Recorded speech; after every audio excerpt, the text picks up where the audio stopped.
개장하고 나서 1시간 뒤엔 증시 파워10 안녕하세요, 김호수입니다. 개장하고 나서 1시간 뒤에 여러분들의 가슴을 들썩이게 하는 종목들 빠르게 릴레이로 알아보는 증시 파워10 시간인데요. 자, 오늘 한 주의 시작 월요일 시장이 상큼하게 출발을 했습니다. 하지만 시장은 그렇게 좋은 모습은 보여주지 않고 있는데요. 오늘 한 주의 시작인 월요일 역시 양시장이 하락세로 결국은 출발을 하고 1시간 정도 시장이 지났습니다. 외국인과 기관이 오늘도 양시장에서 매도를 하면서 코스피가 0.3% 정도, 코스닥도 0.23% 하락세를 나타내고 있는데요. 자, 이번 주 이제 7월 27일 이번 주에는 결국에 미국에서 또 중요한 이벤트들이 많습니다. 미국에서 테슬라의 실적이나 넷플릭스의 실적 이런 큰 기업들의 실적 발표가 있고 그리고 또 다음 주에 미국의 FOMC 회의를 또 기다려야 되는 상황이기 때문에 자, 이제 시장에서는 기업 실적에 조금 더 초점을 맞출 것인지 아니면 또 금리 인상에 대한 긴장감에 초점을 맞출 것인지 이 두 가지의 기싸움이 이번 주에도 계속 이어질 것으로 예상이 되고 있습니다. 자, 여기에서 우리 시장은 어떤 방향성을 찾아갈지가 가장 중요한데 우리 시장도 이제 본격적인 실적을 발표들을 앞두고 있기 때문에 좋은 종목들로 실적 좋은 종목들로 잘 선별해서 시장을 대비하셔야 되겠습니다. 자, 그러기 위해서 저희가 오늘도 좋은 종목들 많이 준비했습니다. 두 분의 전문가와 함께 20가지 종목 역시 알려드릴 테니까요. 끝까지 함께 하시면서 좋은 종목들을 잘 선별해 보시기 바랍니다. 자, 그럼 오늘도 증시 파워10 본격적으로 시작해 보도록 하겠습니다.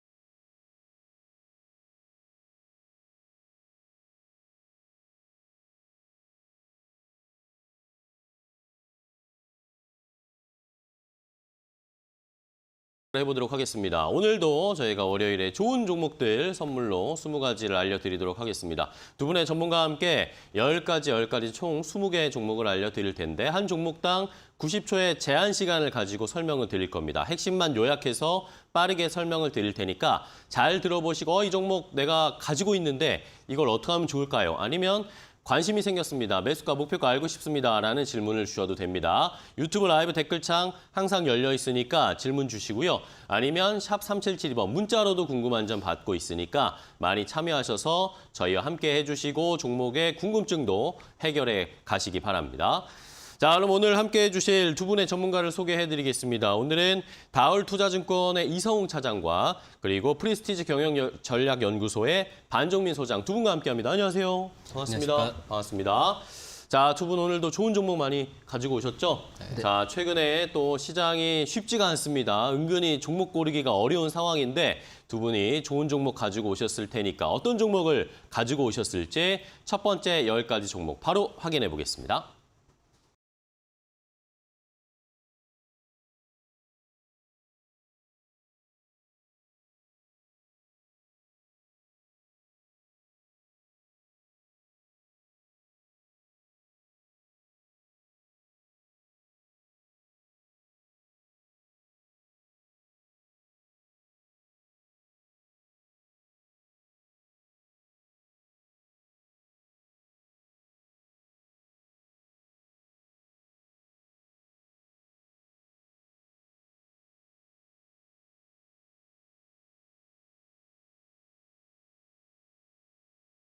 이렇게 첫 번째 10가지 종목을 가지고 오셨습니다. 공개를 해드렸는데 시청자분들 잘 보셨죠?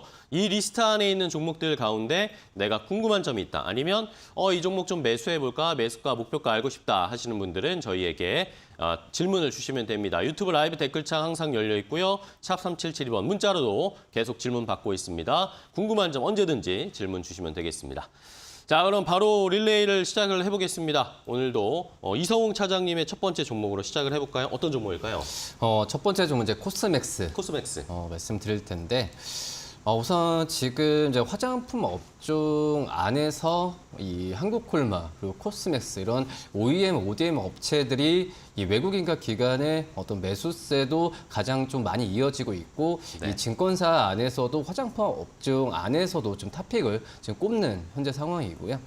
그만큼 이제 OEM, ODM 업체들이 어떤 이제 전방 어떤 화장품 그 판매 기업들보다도 지금 현재 어떤 뭐 중국이나 여러 가지 뭐 경기 리스크에 덜 민감하니까 저는 이렇게 좀 탑픽으로 꼽지 않나라고 좀 네. 생각이 되고 있고 특히 이제 2분기 실적이 본격적으로 시작됐을 때 화장품 그 업종에서 실적에 대한 기대감이 가장 큰 게 저는 이제 코스맥스라고 좀 생각이 되고 있고요. 지금 이제 2분기 영업이익을 본다고 하더라도 320억. 작년 대비해서도 85% 이상까지는 높아질 수 있다는 게 바로 이제 증권사 추정치다라고 네. 좀 말씀드릴 수 있겠고 지금 현재 본다고 하더라도 뭐 내수 또 뭐 일본향 또 동남아 이쪽에서의 오더는 꾸준히 증가하는 모습이 뭐 나타내주고 있고 지금 현재 특히 글로벌 시장에서 우리나라 OEM, ODM 업체들의 그 위상이 좀 많이 높아지고 있습니다. 지금 현재 본다고 하더라도 우리나라 이 코스맥스가 자체적으로도 이 어떤 컨셉이나 이런 쪽에 있어서 개별화해서 이 행산을 많이 하고 있기 때문에 네. 관심 있게 봐주시면 네, 좋습니다. 첫 번째 종목 코스맥스에 대해서 설명해 주실 게 많았어요. 좋습니다. 코스맥스 저희도 잘 지켜보겠고요. 자, 이번에는 반 소장님의 첫 번째 종목으로 바로 가겠습니다. 네, 첫 번째 종목은 어버브 반도체고요. 어버브 반도체. 이 어버브 반도체는 그 비메모리 반도체 중에 이제 두뇌 역할을 하는 반도체 그 마이크로 컨트롤러 유닛이라고 있습니다. 그러니까 결국에 MCU라고 얘기를 하는데 네. 이 MCU를 설계 생산하는 팹리스 업체다라고 보시면 될 것 같고요. 최근에 그 팹리스와 관련된 이슈가 계속 좀 부각이 되고 있다 보니까 전체적으로 다른 종목들은 좀 많이 올라가고 있는데 이 기업은 이제 조금씩 올라가는 시점을 봤을 때는 좀 기대를 해봐도 되지 않을까라고 말씀드릴 수 있을 것 같습니다. 네. 역시나 그 반도체에 대해서 그 투자 포인트는 첫 번째로는 반도체 업황에 대한 기대감이라고 좀 말씀드릴 수 있을 것 같은데요. 특히 이제 그 미중 그 반도체 전쟁에 따른 뭐 이슈가 계속 부각되고 있기는 하지만 이러한 그 흐름 때문에 흔들리는 것보다는 사실상은 그 반도체 업황에 대한 그 이슈가 계속 좀 불거지고 있기 때문에 이것에 포커스를 맞추면서 반도체 흐름을 잡으면 더 좋겠다라는 말씀 드리겠습니다. 그렇기 때문에 그 반도체 업황에 대한 회복 기대감은 계속 좀 어느 정도 남아있다라는 말씀을 드릴 수 있을 것 같습니다. 네. 그리고 이 동사가 최근에 이제 대표이사 영입을 통해서 좀 진행이 됐던 이슈가 있었는데 이 이슈가 이번에 그 공동 대표로서 이제 한 분이 미래 성장 동력 확보를 통한 경영 성과 극대화를 좀 준비를 하고 있다라고 좀 밝혀졌기 때문에 결국은 이러한 시점을 봤을 때는 굉장히 좀 시너지 효과가 많이 날 가능성이 높아서 이 점을 좀 주목을 하셔야 될 것 같고요. 그리고 이 기업의 경우에는 최근에 그 외인의 순매수세가 굉장히 좀 유입되는 점을 봤을 때는 투자 포인트로 괜찮다라는 말씀드리겠습니다. 땡, 좋습니다. 시간 딱 맞춰서 어버브 반도체 소개를 해주셨고요. 자, 이번에는 이성욱 차장님의 두 번째 종목 하겠습니다. 제너셈. 제너셈. 우선 오늘도 지금 주가가 4.7%까지 올라가는 17,700원으로 신고가를 다시 한번 좀 경신했는데요. 그만큼 이제 제너셈 같은 내용을 말씀드리기 전에 이런 후공정 업체들 같은 경우에는 향후에 반도체 사이클이 좋아질수록 이 후공정 업체들한테 관심이 계속 높아지는 그런 상황이다라고 말씀드릴 수 있겠고 네. 또 이제 반도체가 점점 더 고도화되고 미세화되죠. 뭐 그런 점에서 봤을 때는 이 전자파에 대한 차단, 그러니까 EMI 실드에 대한 이 기술력과 그리고 장비에 대한 관심이 계속 높아질 가능성이 크다라고 좀 판단되고 있습니다. 그런 점에서 EMI 실드 쪽에서의 우리나라에서 독보적인 위치를 차지하고 있는 제너셈에 대한 관심은 꾸준하게 높아질 가능성이 좀 크다라고 좀 생각이 되고 있고 지금 말씀드렸듯이 뭐 고도화나 미세화라 말씀을 드렸는데 지금 뭐 5G, 뭐 지금 6G가 얘기 나오죠. 네. 거기에 이제 뭐 자율주행 여러 가지 부분에 있어서 이 EMI 실드에 대한 장비 부분 같은 경우에는 지금 현재 봤을 때도 매출의 증가 속도가 눈에 띄게 나타난다라고 좀 볼 수 있겠고요. 지금 본다고 하더라도 제너셈이 50가지 이상의 어떤 후공정 장비 레퍼런스를 많이 보유하고 있습니다. 네. 그런 점에서 봤을 때 이 제너셈에 대한 글로벌적으로 이 고객사는 다양화될 가능성이 굉장히 좀 크다라고 좀 생각이 되고 있고요. 뭐 지금 이제 EMI 실드뿐만 아니라 지금 이제 테스트 핸들러 여러 가지 국내 비메모리 업체들한테 좋다 말씀드립니다. 좋습니다. 제너셈 역시 반도체 후공정 장비 업체 한번 살펴보도록 하겠고요. 이번에는 반종민 소장님 두 번째 종목 하겠습니다. 네, 대한제당이고요. 대한제당. 이 대한제당은 그 제당 및 사료 사업을 좀 영위를 하고 있는데 사실상 그 설탕주로서 좀 주목을 받을 필요가 있다라는 말씀 드리겠습니다. 네.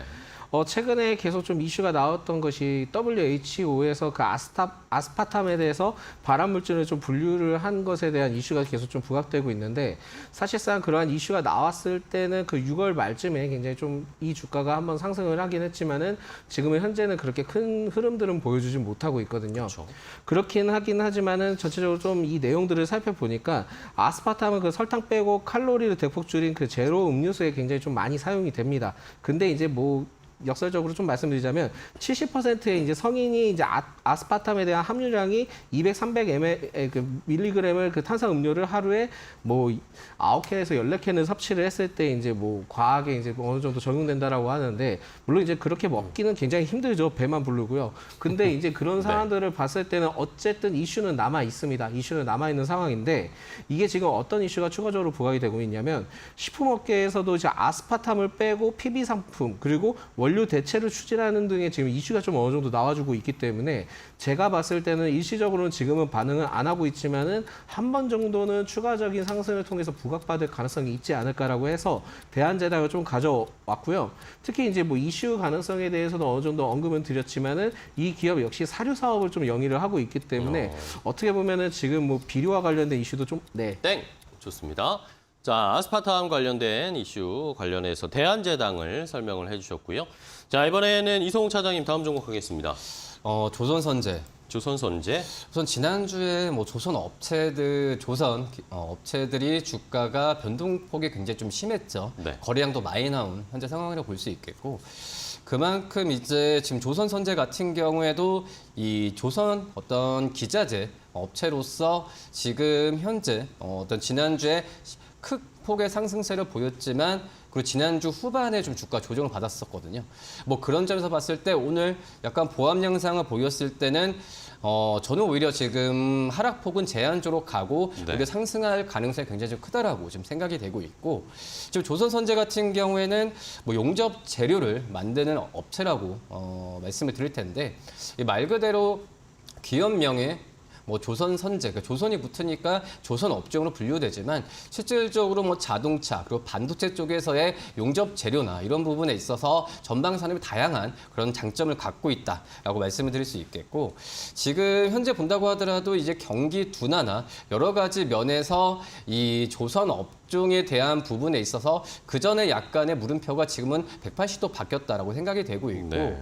지금 이제 조선 업종이 그 뭐 10년 만의 사이클이라고 얘기하지만 저는 개인적으로 코로나 때 이연됐던 그런 경기에 대한 부침 부분이 이제 정상화되는 과정으로 판단되고 있습니다. 그래도 안정적인 주가 수준이 나올 것으로 판단되고 있고 조선선제도 거의 그 1년 가까이 주가가 이 답보 상태에 있었는데 이런 부분을 뚫고 올라가지 않을까 판단됩니다. 좋습니다. 조선선제까지 종목 소개해 주셨습니다. 이번에 반종민 소장님 세 번째 종목 하겠습니다. 네, 세 번째 종목은 카페24고요. 카페24. 이 카페24는 그 소프트웨어 개발 및 공급 업체입니다. 그리고 이제 뭐 비즈니스 솔루션을 통해서도 좀 진행을 하고 있기는 한데 그 사실상 좀 어느 정도 보면은 카페24의 그 전형적인 특징은 뭐 클라우드 서비스 쪽도 있기는 하지만은 사실 이제 쇼핑몰이나 이런 쪽에 그 홈페이지에 통해서도 굉장히 좀 부각을 많이 받을 수 있기 때문에 네. 이 점을 좀 참고를 하셔야 될 것 같고요.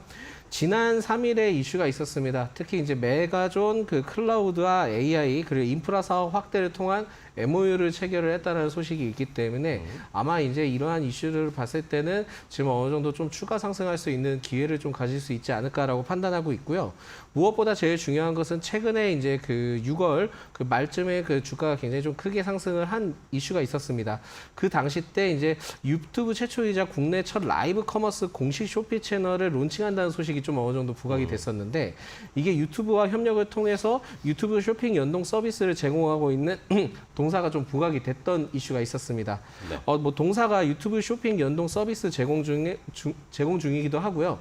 최근에 이제 주가 흐름이 좋은 모습들을 보여줬을 때는 추가 상승할 수 있는 가능성이 높기는 한데 워낙 이제 주가 변동폭이 매우 심합니다. 심하기 때문에 만약에 접근을 해본다 한다면은 단기적인 관점으로 좀 접근을 해보시는 게 좋을 것 같고 비중은 좀 적게 진행하시는 게 좋을 것 같습니다. 그렇지만은 외국인의 수급 현황이 굉장히 좀 두드러지는 상황 봤을 때는 추가 상승 가능성이 높다라는 말씀드리겠습니다. 좋습니다. 카페24 단기적으로 한번 접근해서 수익을 노려보자라는 의견 주셨고요. 자, 이번에는 이성욱 차장님의 네 번째 종목이죠. 한원 시스템. 한원 시스템. 우선 한원 시스템 뭐 주가 추이를 본다고 하더라도 작년 말부터 거의 주가가 변동폭이 없었죠. 네. 여러 가지 뭐 매각 이슈에 대한 부분에 있어서 불안정한 뭐 부분도 있었고 실적에 대한 그 좀 변동성이 좀 있었던 상황인데, 근데 참 이제는 한원 시스템이 1분기도 본다고 하고 2분기 때 예상 추정치를 봤을 때도 실적주로서 이제 부각을 받아야 될 때가 맞다라고 좀 생각이 되고 있고요. 지금 현재 뭐 2분기 뭐 영업이익 봤을 때도 1,000억 이상은 거뜬히 넘길 가능성이 큽니다. 네. 뭐 작년 대비해서도 당연히 뭐 80% 가까운 이 성장세를 보여줄 가능성이 크다라고 좀 생각이 되고 있고, 뭐 역시 현대차 그룹 쪽에서의 이 생산이 뭐 정상화되고 그리고 어떤 이제 전기차에 대한 출하에 대한 부분에 있어서 이 정상화 흐름보다도 이제 시작 단계이기 때문에 이 한원 시스템에 대한 이 관심은 꾸준하게 좀 가져야 되지 않을까라고 좀 생각이 되고 있고요. 지금 현재 봤을 때도 이 고객사와의 협상을 통해서 뭐 비용이나 여러 가지 부분에 있어서 그 전에 좀 잡음이 있었던 부분에 있어서 정상화 과정이 빠르게 좀 진행이 되고 있던 점을 봤을 때 이 한원 시스템에 대한 이 실적에 대한 관심은 꾸준하게 좀 가져야 되지 않을까라고 좀 생각이 되고 있고요. 그리고 이제 뭐 전동화 흐름으로 본다고 하더라도 이 한원 시스템의 어떤 히터나 여러 가지 부분에 있어서 매출에 대한 수준은 계속 올라갈 가능성이 크지 않을까라고 좀 판단됩니다. 네, 좋습니다. 자, 한원 시스템 실적이 잘 나올 것으로 예상되기 때문에 실적주로서도 저희 한번 지켜보도록 하겠습니다. 자, 이번에는 반중민 소장님 어떤 종목일까요? 네, 네 번째 종목은 탑 엔지니어링이고요. 탑 엔지니어링. 이 탑 엔지니어링은 그 OLED 패널 그리고 2차 전지 그리고 카메라 모듈 공정 장비 제조 판매 업체입니다. 네. 자회사로서 이제 파워 로직스를 통해서 2차 전지 및 카메라 모듈 부분들을 좀 영위를 하고 있는데 사실상 최근에 이제 카메라 모듈에 대한 이슈가 계속 좀 나와주고 있기 때문에 이 탑 엔지니어링을 좀 주목을 해보자라는 말씀드리겠고요. 최근에 이제 IT 자동차 기술이 접점이 확대되고 있는 추세입니다. 특히 이제 자율주행에 대해서도 계속 좀 부각받고 있는데 이게 결국은 카메라 모듈의 센서를 통해서 굉장히 좀 어느 정도 접목시킬 수 있거든요. 그러다 보니까 최근에 이제 칩셋 미디어든 뭐 여러 가지 그 자율주행 관련된 칩을 개발하고 있는 기업들은 굉장히 좀 크게 부각받고 있는 상황이다라는 네. 말씀드리겠습니다. 그래서 지금은 뭐 이 기업은 최근에 이제 뭐 파워 로직스도 좋은 흐름들을 보여주고 있는데 이러한 흐름들을 같이 좀 반영이 돼서 보여주고 있다라는 말씀드리겠고요. 지난 4월에는 그 수직형 마이크로 그 LED가 있는데 LED 그 비접촉식 검사 장비를 좀 개발했다는 소식이 있습니다. 그렇다 보니까 전체적으로 좀 테마가 다양하게 연결되어 있는 기업이다라는 말씀 드릴 수 있을 것 같습니다. 특징적인 부분들이 있다면은 지난 3월부터 그 지금 하락폭을 맞고 추세가 전향된 모습이었는데 5월부터 그 추세 흐름들이 굉장히 매우 좋아지고 있습니다. 좋아지고 있는 시점에서 그 외국인의 순매수가 굉장히 좀 많이 와주는 시점을 봤을 때는 지금 현재로서도 굉장히 좀 부각을 좀 더 받을 가능성이 높기 때문에 접근해 보셔도 좋겠다 땡. 말씀드리겠습니다. 좋습니다. 탑 엔지니어링까지 자세하게 분석을 해주셨어요. 자, 이번에는 이성욱 차장님의 다섯 번째 종목이죠. 레이를 좀 말씀을 레이. 네. 하겠고요. 이 레이 같은 경우에는 이제 치과 치료의 어떤 이제 엑스레이라고 네. 좀 생각하시면 되지 않을까라고 좀 생각이 되고 있고, 지금 이제 레이 같은 경우는 증권사들이 목표 주가를 4만 원 후반까지 제시를 하고 있습니다. 뭐 꾸준하게 지금 목표 주가 높아지고 있는 상황이다라고 말씀드릴 수 있겠고, 지금 이제 레이의 어떤 이런 치료 장비나 이 CBCT, 그러니까 일반적인 어떤 그 병원에서 쓰는 CT가 아니라 이 치과에서 쓰는 이 CT가 바로 이제 CBCT라고 말씀드릴 수 있겠는데 이 12시티의 진단 장비에 대한 부분에 있어서 이 중국을 포함한 미국과 유럽 쪽에서의 진출 부분이 지금 현재 시도가 되고 있는 현재 상황이고요. 지금 작년 5월 출시 이후에 올해 3월에 중국의 그 전시회를 통해서 유럽 쪽에서 시장 쪽에서의 공략을 본다고 한다면 유럽 쪽에서의 실적에 대한 부분은 올해 분명히 가셔야 될 가능성이 좀 크지 않을까라고 좀 생각이 되고 있고, 그리고 매출 비중 30%가 바로 이제 중국입니다. 뭐 그런 점에서 이 중국 시장 쪽에서의 이 시장 진출을 본격화하는 모습을 좀 보여주고 있는데, 지금 현재 규모로 본다고 하더라도 2천억 규모의 캐파에 지금 증설을 지금 하고 있는 상태에서 내년 1분기 때 준공 예정입니다. 네. 그러면은 이 중국 쪽에서의 현재 분위기나 그리고 이 레이가 중국 쪽에 진출하면서 했던 부분은 긍정적이지 않을까 판단됩니다. 땡, 좋습니다. 레이까지 5가지 종목을 이성욱 차장님이 소개해 주셨고요. 이번에는 반 소장님의 5번째 종목은 뭐죠? 네, 5번째 종목은 한일사료고요. 한일사료. 이 한일사료는 그 배합사료 생산 및 판매 업체입니다. 그렇다 보니까 최근에 이제 이 이슈가 좀 부각될 가능성이 있는 것이 흑해 곡물 협정 중단 가능성에 대한 테마가 좀 재부각이 되고 있는 시점을 봤을 때는 좀 더 체크를 해볼 필요가 있지 않을까라고 생각이 돼서 가져왔고요. 금일 그 만료 예정의 그 흑해 곡물 협정에 따라 최근에 이제 러시아가 흑해 곡물 협정 중단 가능성을 또 시사를 했습니다. 네. 그렇다 보니까는 지금 뭐 심지어 그 푸틴도 그 전일 그 흑해 곡물 협정에 대한 연장 근거가 없다라고 좀 밝혔기 때문에 아마 또 이러한 이슈가 한 번 더 부각받을 가능성이 높을 것 같고요.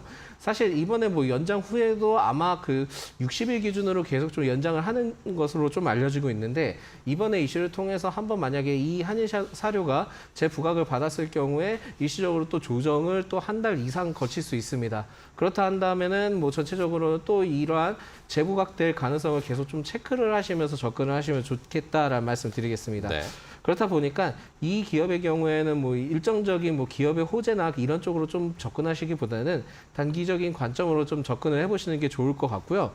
전 거래도 일부 좀 굉장히 좀 상승폭이 좀 크게 나와줬지만은 차익 시장이 좀 나와준 상황입니다. 차익 시장이 나와줬긴 했지만은 전체적으로 기관과 외인의 순매수세가 동반 순매수세가 유입이 됐기 때문에 지금 제가 말씀드렸던 흑해 곡물 협정에 대한 모멘텀이 좀 어느 정도 남아 있는 것으로 좀 판단이 돼서 지금은 좀 접근을 해봐도 괜찮을 것 같다라는 말씀드리겠습니다. 땡, 좋습니다. 한일사료까지 이렇게 두 분이 5개, 10가지 종목을 먼저 소개해드렸습니다. 저희가 이렇게 전해드리는 방송 내용은요, 시청자 여러분들의 투자에 참고가 되는 내용을 알려드리는 겁니다. 최종 투자 판단과 결정은 시청자 여러분들께서 직접 내려주셔야 한다는 것은 다시 한번 강조를 드리겠습니다. 자, 그러면 10가지 소개해드린 종목 혹시라도 못 보신 분들 계실 수 있으니까 다시 한번 정리해드리고요. 시장 상황은 지금 어떤지까지 체크하고 돌아오겠습니다.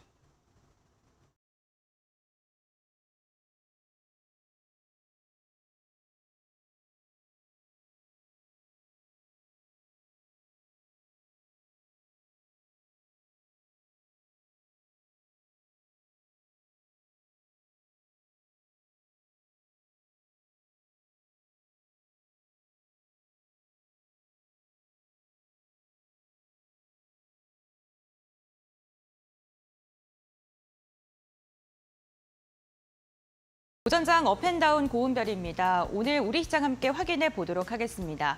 오늘 국내 증시 같은 경우에는 관망의 장세가 펼쳐지고 있습니다. 다음 주에 진행될 미국의 FOMC 정례회의 그리고 이번 주에 발표될 미국의 주요 기업들의 실적을 앞두고 국내 증시는 한 걸음 쉬어가는 분위기가 연출이 되고 있는데요. 유가증권 시장 같은 경우에는 2,600선에서 매물대 소화 과정을 거치고 있습니다. 5거래일 만에 반락하면서 0.1%가량 밀리고 있는 모습이고요. 현재 구간에는 2,624선에서 거래가 이뤄지고 있습니다. 코스닥 같은 경우에는 상승과 하락을 오고 가고 있는 가운데 보합권에서 거래가 되고 있습니다. 현재 구간에는 896선에서 거래가 이뤄지고 있는 상황입니다. 오늘장 특징주와 함께 확인해 보겠습니다. 가장 먼저 우크라이나 재건 관련 기업들 확인해 보시죠. 윤석열 대통령이 우크라이나에 전격 방문하면서 관련 기업들이 주목받고 있습니다. 정부는 이번 정상회담을 통해서 우크라이나 재건과 관련된 9가지의 패키지 방안을 마련했다라는 소식이 들려왔는데요. 1,200조에 달하는 우크라이나 재건 관련 시장, 국내 기업들의 참여가 더욱더 활발해질 것이라는 전망이 나오고 있습니다. 그렇다면 관련 기업들의 주가 흐름도 함께 확인해 보시죠. 네, 우크라이나 관련 기업들 전반적으로 상승력을 보여주고 있습니다. 현대건설 같은 경우에는 우크라이나 국제공항 재건 건설에 참여한다라는 소식이 들려왔는데요. 현재 구간 4%가 넘는 상승력을 보여주고 있고요. 데모 역시나 폴란드 건설 사업, 우크라이나 재건 사업과 함께 MOU를 체결했다라는 소식이 들려왔죠. 4%가 넘는 오름세가 집계가 되고 있습니다. 자연과 환경이 가장 높은 상승력을 보여주면서 22%대 강세 흐름이 펼쳐지고 있습니다. 네, 다음 특징주도 함께 확인해 보겠습니다. 두 번째 특징주는 HLB 그룹주들입니다.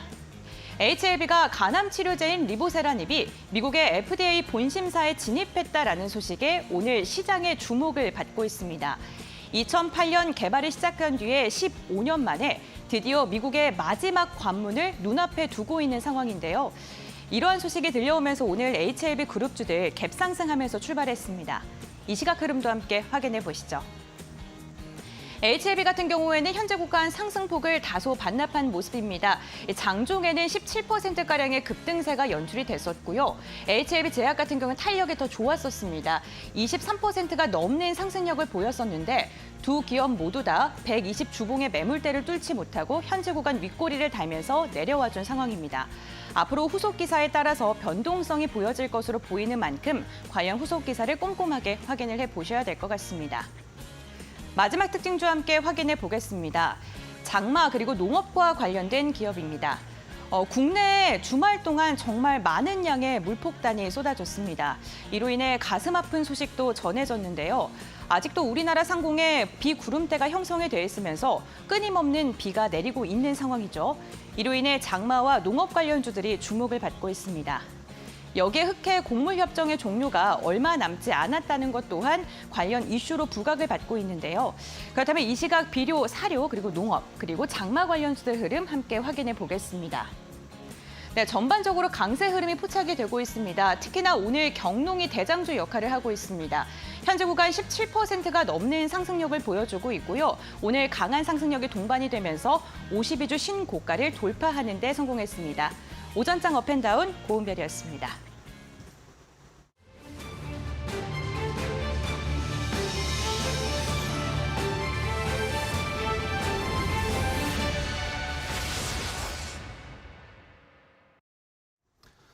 자, 스피드 종목 10 계속해서 이어가겠습니다. 앞서서 10가지 종목 저희가 소개해드렸는데 10가지 종목을 더 준비했습니다. 저희가 설명드리는 종목들 잘 들어보시고 이 종목 관심이 생긴다. 매수하고 싶은데 매수가 목표가 어떻게 잡아야 될지 가격 전략 알려주세요. 라는 질문은 좋고요. 아니면 이 종목 때마침 내가 가지고 있었는데 이 종목을 어떻게 대응하면 좋을까요? 매도할까요? 아니면 계속 끌고 가도 괜찮을까요? 이런 질문도 좋습니다. 저희에게 질문 주시면 됩니다. 유튜브 라이브 댓글창이나 샵 3772번 문자로 궁금한 점을 알려주시면 저희가 자세하게 알려드리도록 하겠습니다. 자, 그러면 두 번째 또 스피드 종목 10 어떤 종목들이 준비되어 있을까요? 두 분이 가지고 오신 10가지 종목 더 공개하겠습니다. 자, 스피드 종목 10 추가 10가지 종목 확인해 보시죠. 이성웅 차장의 픽은 뭘까요? 파라다이스와 현대로템, 효성중공업, 현대모비스, 필에너지 이렇게 5가지 가져오셨고요. 반정민 소장의 픽은 현대위아, MBT, 가비아, 네이버, 넥스트칩 이렇게 10가지가 더 준비되어 있습니다. 시청자 여러분들은 이 10가지 가운데 어떤 종목이 궁금하신지 지금 바로 질문 주시면 됩니다.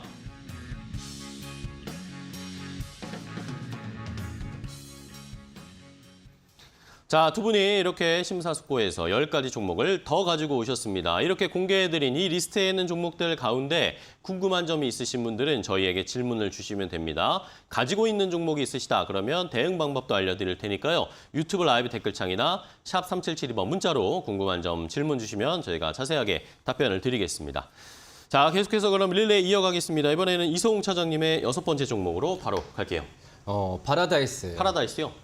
우선 파라다이스 2분기 실적에 대한 기대감이 굉장히 큽니다. 당연히 네. 작년 대비해서 영업이익은 흑자 전환하는 건 분명하고 지금 현재 영업이익 같은 경우가 2분기 때 거의 600억 중반까지도 지금 예상이 되고 있는 그런 상황이고요.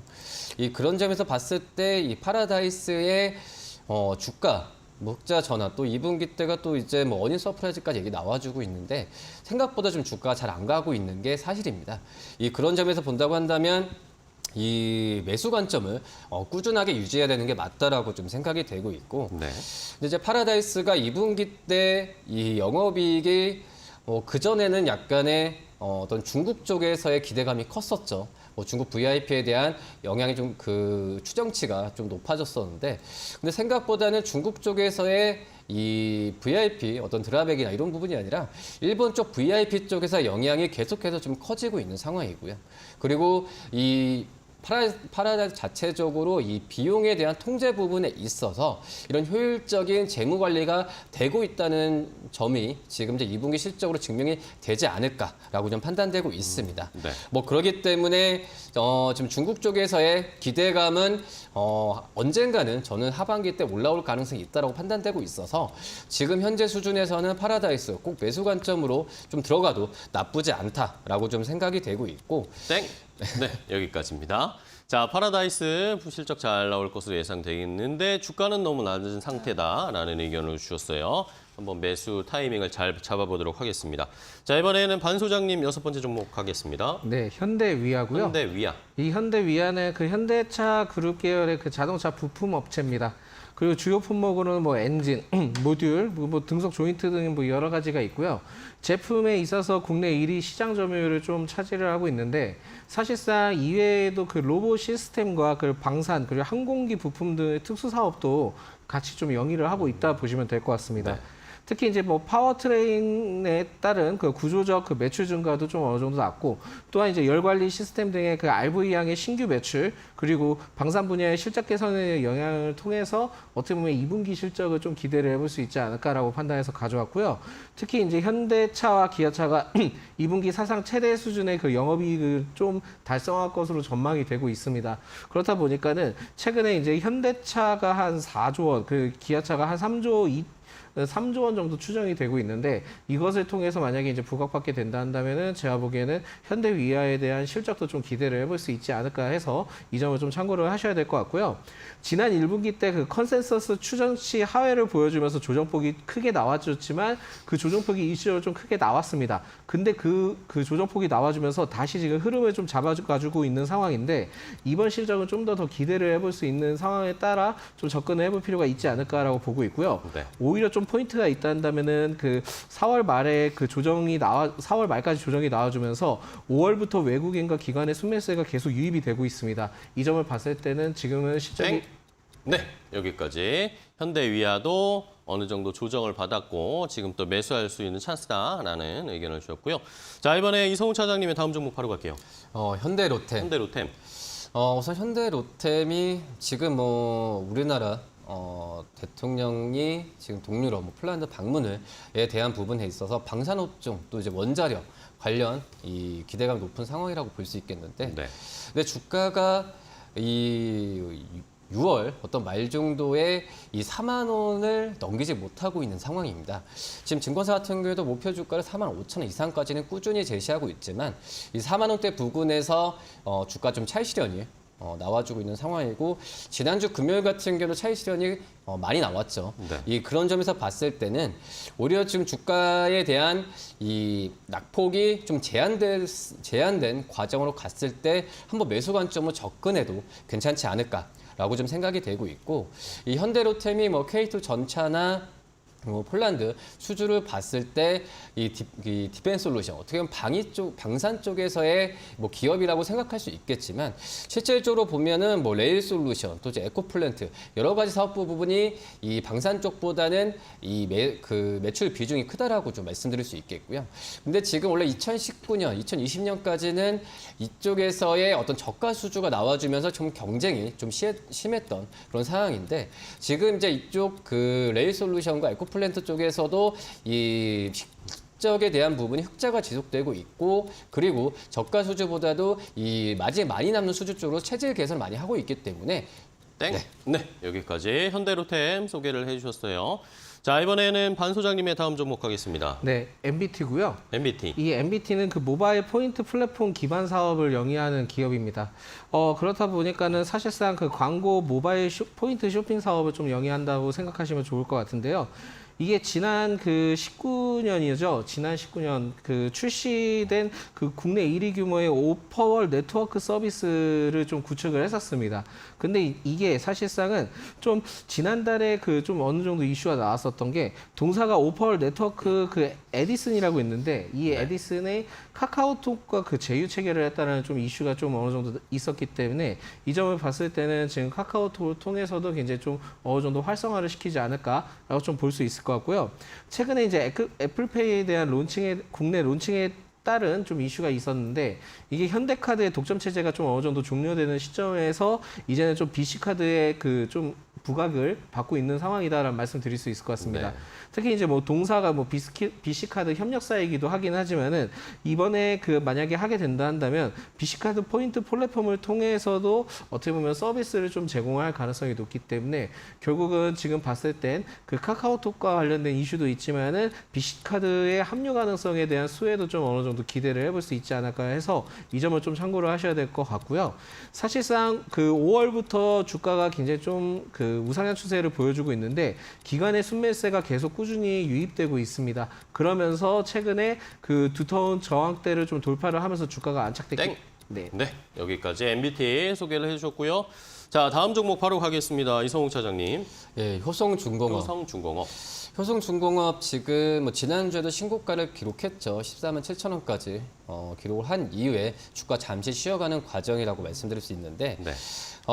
그만큼 이제 효성중공업의 어떤 이제 주가에 대한 뭐 차익이나 이런 부분 같은 경우에는 효성중공업의 목표 주가나 여러 가지 면에서 봤을 때는 제한된 분위기로 갈 가능성이 크다라고 좀 생각이 되고 있고요. 역시 지금 현재 이 효성중공업의 매출이 중공업 쪽에서 많이 나오고 있는 상황이지만 실질적으로 효성중공업의 이 실적이나 그리고 주가를 움직이는 건 바로 이제 전력기기 쪽이라고 말씀드릴 수 있겠고요. 네. 특히 이제 뭐 변압기 쪽에서의 실적은 우리나라 내수보다도 이제 미국을 중심으로 한 수주가 오히려 지금 더 그 실적을 향후 전망을 더 밝게 한다라고 말씀드릴 수 있겠는데 지금 이제 미국 같은 경우에도 이 어떤 IRA법이나 그리고 리쇼어링 같은 이런 정책 때문에 이 변압기나 여러 가지 부분에 있어서 이 미국 내의 제품을 사용하는 걸 권장을 많이 하고 있습니다.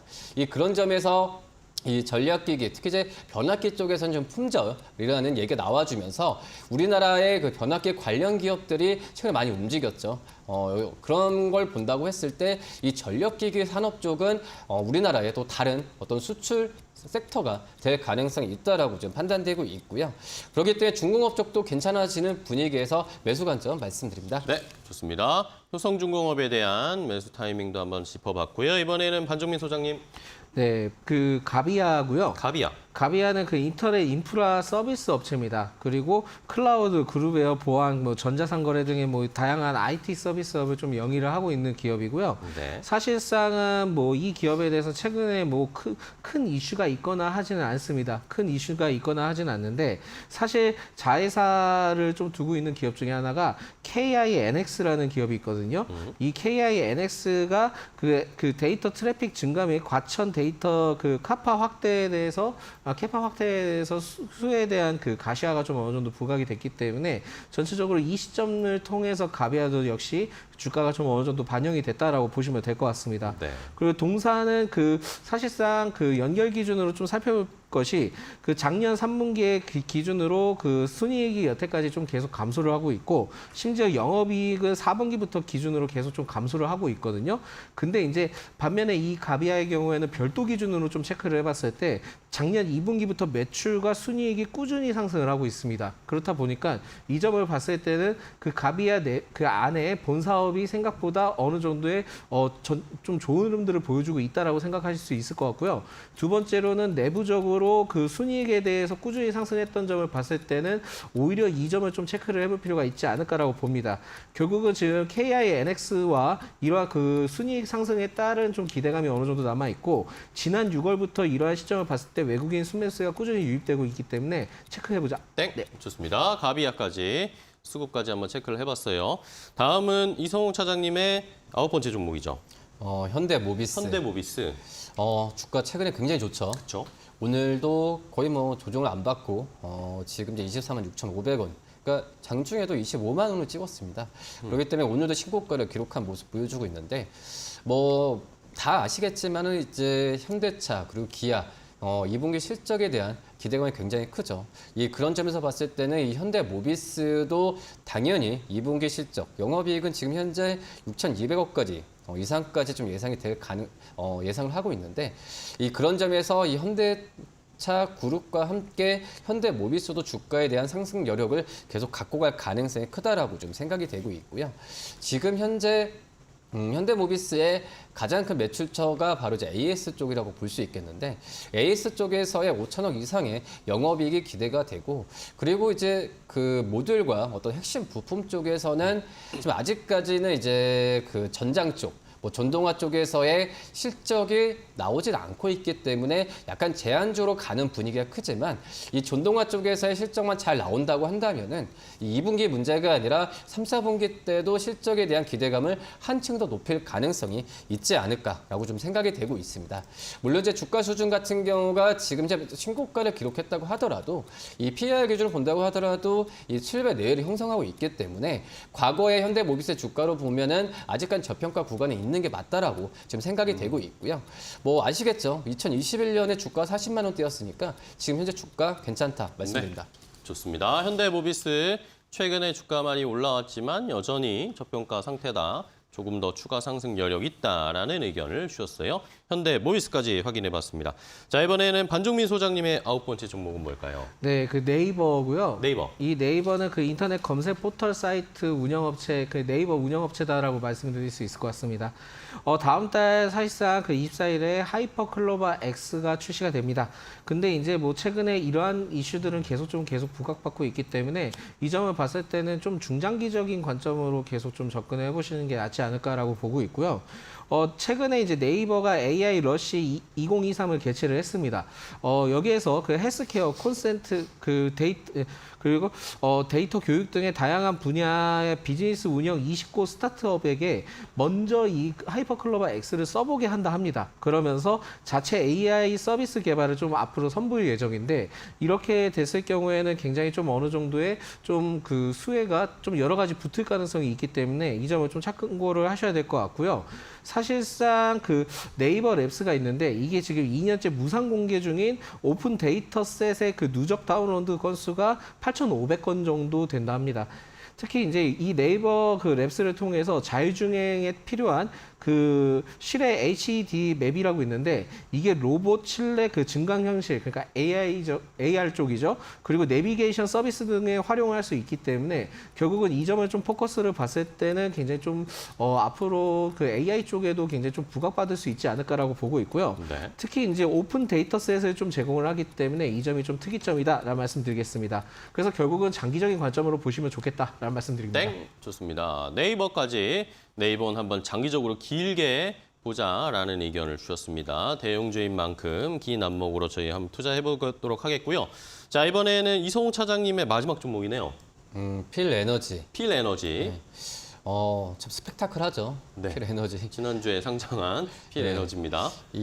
뭐 주가도 상장한 이게 장중에는 큰 폭의 상승세를 보여주었고 또 이제 장 끝나고 또 CB에 대한 얘기 나와주면서 그러니까요. 오늘 급락하고 있는데 그렇기 때문에 필에너지를 지금 현재 신규 매수는 좀 자제하는 게 낫겠고 이 보유자 영역 관점에서 필에너지를 접근하는 게 낫지 않을까라고 좀 생각이 되고 있고요. 네. 지금 필에너지 같은 경우에 여러 가지 이제 향후에도 몇 개월 동안 계속 이제 수급적인 영향이 기업 가치보다 더 작용할 가능성이 크지만 이 기업 가치 면에서는 우선 공모나 여러 가지 면에서 봤을 때도 기업 가치는 변하지 않고 굉장히 좋다라고 좀 생각이 되고 있습니다. 네.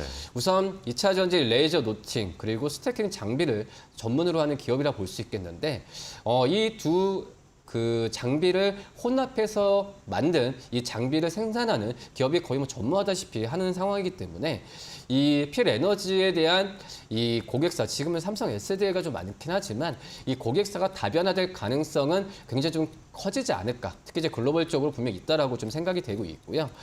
지금 현재 본다고 하더라도 이 필에너지, 2차 전지 쪽에서의 어떤 섹터도 겹치고 삼성 SDI와 겹치는 그런 부분은 변하지 않고 좋아지지 않을까 판단됩니다. 네, 좋습니다. 필에너지까지 확인을 해봤습니다. 살짝 언급을 해주셨지만 지난주 금요일에 상장 신규주로 입성을 했는데 많이 올랐지만 237% 급등을 했지만 장마가 먹어 나서 공시로 전환사채 2021년에 반환한 160억 원 규모의 3호 12가 주식으로 전환된다라는 소식이 전해지면서 오늘 급락세가 좀 나오고 있는데요. 그것에 대한 대응 방법을 잘 알려주셨습니다. 이성웅 차장님이. 자, 이번에는 반종민 소장님의 마지막 종목으로 가야겠습니다. 네, 마지막 종목은 넥스트 칩이고요. 넥스트 칩. 이 넥스트 칩은 카메라 영상 처리 인식 시스템 반도체 전문 업체입니다. 그러다 보니까 아까도 이제 계속 말씀드렸지만은 자율주행과 관련된 그 카메라 모드 센서가 굉장히 좀 중요하기 때문에 이 점을 좀 체크를 해야 된다라는 말씀 드리겠고요. 네. 특히 이제 그 IT와 자동차 기술이 접점이 되고 있는 확대되는 추세에서는 지금 자율주행 그리고 SDV의 확산에 대한 그 카메라 및 센서 등이 굉장히 좀 중요시하게 생각을 하고 있습니다. 특히 이제 반도체 통신 부품에서도 더욱더 큰 성장을 좀 제공할 기회를 갖고 있기 때문에 결국은 이 넥스트 칩에서는 최근에 뭐 조정폭을 받다가 재차 올라와주고는 있지만은 아직까지 좀 더 가능성이 있다라고 생각하시면 좋을 것 같습니다. 최근에 이제 특징적인 부분들이 있다면은 ISP와 그 ADAS 그러니까 첨단 자율 뭐 그 있습니다. 아무튼 그 자율주행과 관련된 게 있는데 네. 내용이 워낙 길다 보니까 그게 좀 포커스가 될 수 있을 것 같고요. 알고리즘 그리고 CPU 등의 통합한 시스템 온칩 그러니까 SoC라고 하는데 이 온칩인 아파치 그 5가 있습니다. 이 동사가 지금 공급하고 있었던. 네. 아파치 5를 그 일본의 1티어 업체에다 이제 공급했다라는 이력이 있고요. 그 현재 지금 아파치 6라고 있는데 이 아파치 6가 AI 모티브 등의 글로벌 자율주행 소프트웨어 업체들과 지금 협업 중이라는 소식을 좀 가지고 있기 때문에 아마 이런 시점을 봤을 때는 자율주행과 관련된 이슈가 계속 또 부각이 된다 한다면 그 옆에 그 최근에 이슈를 받았던 칩셋 미디어나 텔레치스처럼 네. 네, 여기까지 넥스트 칩까지 소개를 해주셨어요. 자, 열정적으로 오늘 두 분이 시간을 초과해 가면서 땡도 많이 받으시면서 설명을 해주셨는데 자, 그럼 이제 마지막으로 두 분이 10개 알려주신 종목 가운데 탑픽을 골라보도록 하겠습니다. 탑픽과 가격 전략을 이성웅 차장님 좀 자세하게 체크해 주실까요? 탑픽은 이제 파라다이스요. 말씀을 좀 드리도록 하겠고요. 지금 주가가 지금 거의 바닥에서 올라오는 수준입니다. 그러게요. 네. 그렇기 때문에 목표 주가를 1차적으로 이제 18,000원을 좀 제시를 하지만 저는 이제 하반기 때 아까 말씀드렸던 이제 중국 쪽에서의 그런 기대감이 실적으로만 잡힌다고 한다면은 충분히 18,000원 넘길 거라고 지금 생각이 되고 있고요. 뭐 그런 점에서 봤을 때는 18,000원까지 약간 중장기적인 관점에서 하반기를 대비했을 때 꾸준한 보유 관점을 유지하셨으면 좋겠다라고 좀 생각이 되고 있고 손절가는 13,000원 말씀드리도록 하겠습니다. 네, 알겠습니다.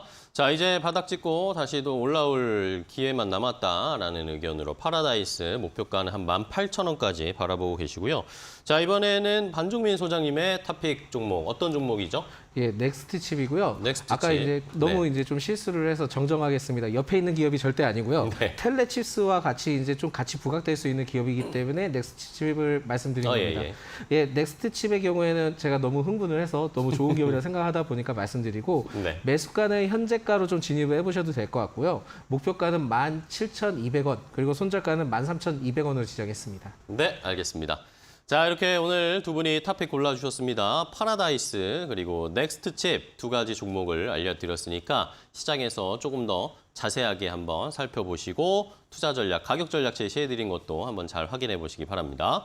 자, 오늘 두 분과 함께 종목 이야기 해봤습니다. 오늘 좋은 종목 소개해 주셔서 너무 감사하고요. 다음 시간에 더 좋은 종목들 많이 가지고 오시기 바랍니다. 고생 많으셨어요. 고맙습니다. 네.